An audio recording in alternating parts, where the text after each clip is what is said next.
बेतिया के चनपटिया में बाघ के पदचिन्ह मिलने से ग्रामीणों में दहशत का माहौल बन गया है। मिली जानकारी के मुताबिक जब खड़पोखरिया पंचायत के ग्रामीणों ने अपने खेत में बाघ के पदचिन्ह को देखा तो वे हैरान हो गए।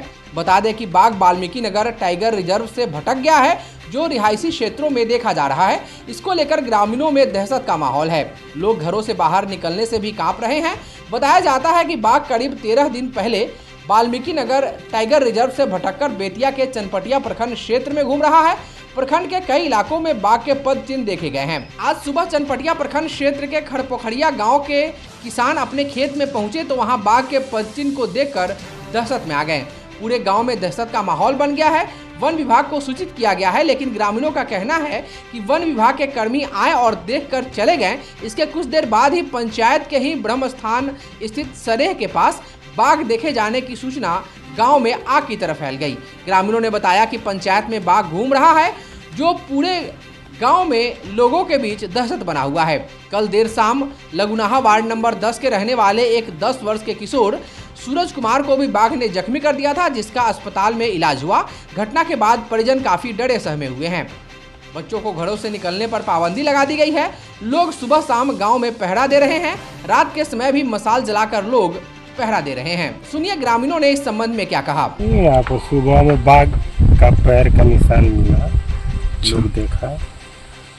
उसके बाद फोन ऑन किया लोग वन विभाग के आदमी के पास। वो लोग आए, देखा लोग, देखो कर चला गया। आगे कोई इस पर चर्चा नहीं हुआ है। डर तो इधर पूरा फैला हुआ है, कोई नहीं जा रहा है खेत में। घर में से आ गए। हाँ। एक बाइक हल्ले से आ गया, हम लड़का के काट ले गए तो घर में भाग गए थे। बाबू मारू लाठी से भाग गए। का नाम लइकवा के? सूरज। कहाँ से आवत रहे लइकवा? गाड़ी में पड़त रहे। ये बाघ कटला। हाँ, ये कट गए। लइका के भी इलाज होता है? हाँ, इलाज होता है। भर्ती अभी पूरा है पड़ा थे घरिया में। आने से गई तो दुआर पौने से एक बाइक दोनों अटैक कर देना। आने से राजन एगो भाई कहलक बचाओ तो में से लाठी लेके निकल तो ओकरा पर पड़ा तो भाग के घर में घुसल तो आदमी जुटल तो ले से जुटे निकल भाग। ओकरा बाद हमके लगे चलो हॉस्पिटल वो जो दवाई चनबटिया दवाई लगे रेफर कर दिलक। ओकरा बाद बेतिया चलो नहीं, बेतिया दवाई लगे। यहाँ पे हुआ है था सर, ये गांव के लोग आया खेत में तो पैर का निशान देखा। उसके बाद गांव में हल्ला हुआ। फिर हम बगल गांव से आए, देखे, हम भी फोटो खींच के ले गए। बाकी और बोल रहे थे जे वहाँ पे बाघ का पैर भी नजर आया था। उसके बाद बाघ बता रहे थे इधर बढ़ गया सामने की तरफ। बेतिया वन प्रमंडल 1 के डीएफओ प्रद्युमन गौरव ने कहा कि नर बाघ नदी के रास्ते बाहर आया है, उसकी मॉनिटरिंग की जा रही है। अभी बरसात का मौसम है, खेतों में गन्ना लगा हुआ है, इसलिए बाघ का रेस्क्यू थोड़ा टफ है। उसे डिस्टर्ब नहीं किया जा रहा है, नहीं तो वह इधर उधर भटक जाएगा। ऑपरेशन में 15 लोगों की टीम 2 शिफ्ट में काम कर रही है। इसमें लगभग 35 लोग काम कर रहे हैं। उन्होंने कहा कि यह पहली घटना नहीं है। बाघ मनुष्य के प्रति हिंसक नहीं है। उन्होंने कहा कि ड्रोन से बाघ को देखा भी गया है।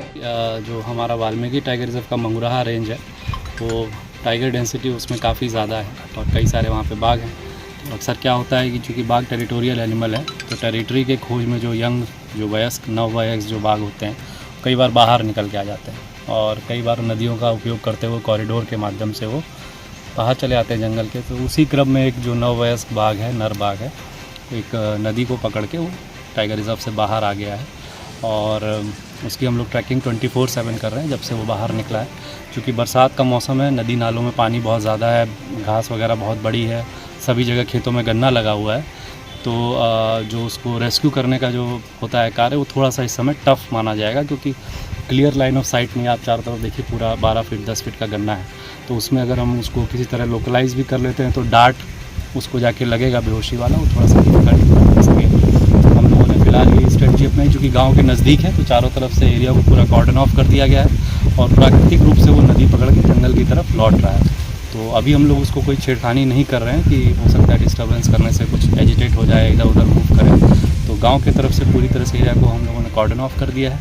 इधर मूव करने का कोई उसको स्कोप नहीं है। वो मूव करेगा तो नदी पकड़ के वापस जंगल की तरफ ही मूव करेगा। सर, इस ऑपरेशन में कितने लोग लगे हुए हैं सर? एक इसमें डेडिकेटेड टीम जो है 15 लोगों की, तो जब से बाघ जंगल से निकला है 2 शिफ्ट में काम कर ही रही है।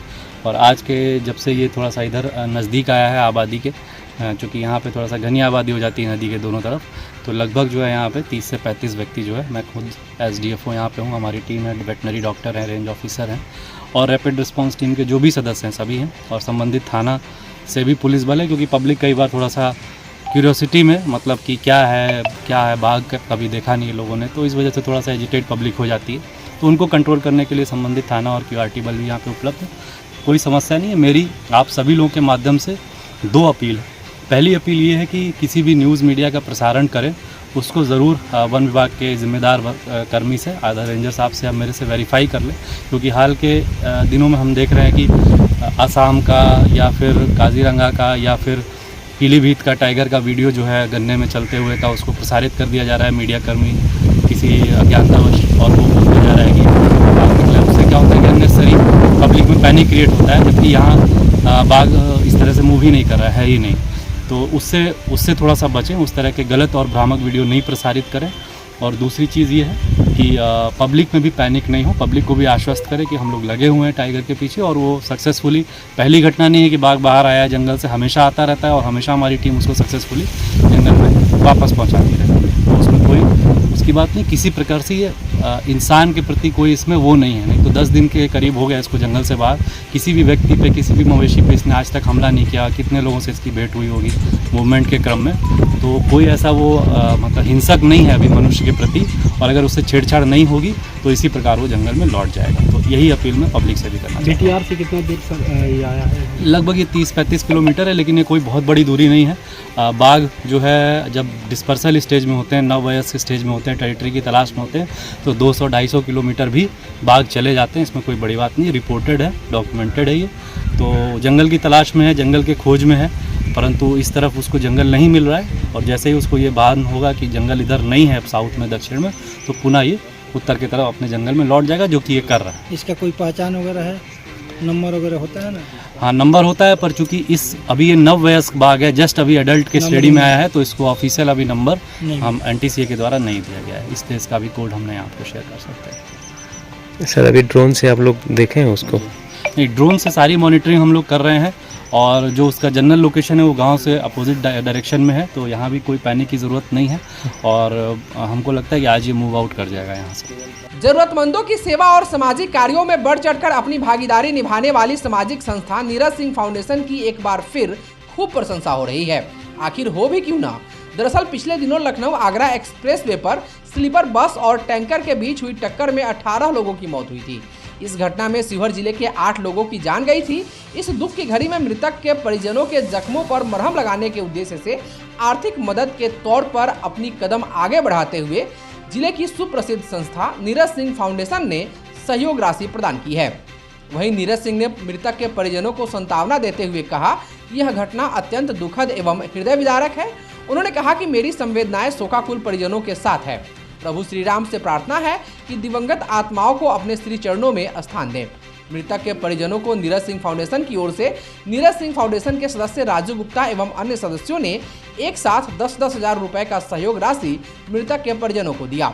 बता दें कि नया गांव, पकड़ी, फुलकाहा, जहांगीरपुर सहित अन्य गांव के मृतकों के घर पहुंचकर नीरज सिंह फाउंडेशन के सदस्य राजू गुप्ता, अनुज कुमार, धर्मेंद्र कुमार, अमरनाथ पटेल, सुनील कुमार, अनुज कुमार एवं अन्य ने मृतक के परिजनों से मुलाकात की और सांत्वना देते हुए सहयोग राशि प्रदान किए। GD Goenka public school Motihari आज अपने पहले छात्र परिषद के चुनाव के साथ एक ऐतिहासिक कार्यक्रम का गवाह बना। इस अवसर पर माहौल में उत्साह बढ़ गया, क्योंकि कक्षा 5वीं से 8वीं तक के छात्रों ने उत्सुकता से अपने चुने हुए उम्मीदवारों के लिए वोट डाला। इस दौरान स्कूल के सभागार को एक मतदान केंद्र के रूप में तब्दील किया गया था, जिसमें सुचारू चुनावी प्रक्रिया सुनिश्चित करने के लिए सभी इंतजाम किए गए थे। चुनाव की मर्यादा को सावधानी पूर्वक बनाए रखा गया और छात्रों ने अपने अनुभव को सर्वश्रेष्ठ में से एक बताया। मतदान के बाद छात्रों ने गर्व से अपनी स्याही लगी तर्जनी को प्रदर्शित किया, जो उनकी भागीदारी का प्रतीक है। प्राचार्य डॉक्टर विनोद कुमार भाटिया ने सफल आयोजन सुनिश्चित करने में उनकी भूमिका के लिए सभी चुनाव अधिकारियों का आभार व्यक्त किया। उन्होंने इस बात पर प्रकाश डाला कि ऐसे अवसर जो कक्षा के ज्ञान को वास्तविक जीवन के अनुभवों से जोड़कर छात्रों की शिक्षा को समृद्ध करती है। बिहार विधान परिषद सदस्य फारूक शेख के द्वारा राजद अल्पसंख्यक प्रकोष्ठ पूर्वी चंपारण के जिला अध्यक्ष शाहिद अख्तर को पूर्वी चंपारण जिला के प्रतिनिधि के रूप में नियुक्त किया गया है। इसको लेकर राष्ट्रीय जनता दल अति पिछड़ा वर्ग प्रकोष्ठ के बिहार प्रदेश उपाध्यक्ष राकेश रोशन उर्फ पप्पू सहनी, पूर्व राजद नगर अध्यक्ष मनोज कुमार अकेला, जिला महासचिव मुमताज अहमद, पप्पू दास, मोहन यादव, शौकीलाल सहनी, हरेंद्र बैठा सहित अन्य ने बिहार विधान परिषद सदस्य फारूक शेख के पूर्वी चंपारण प्रतिनिधि शाहिद अख्तर को बधाई एवं शुभकामनाएं दी हैं।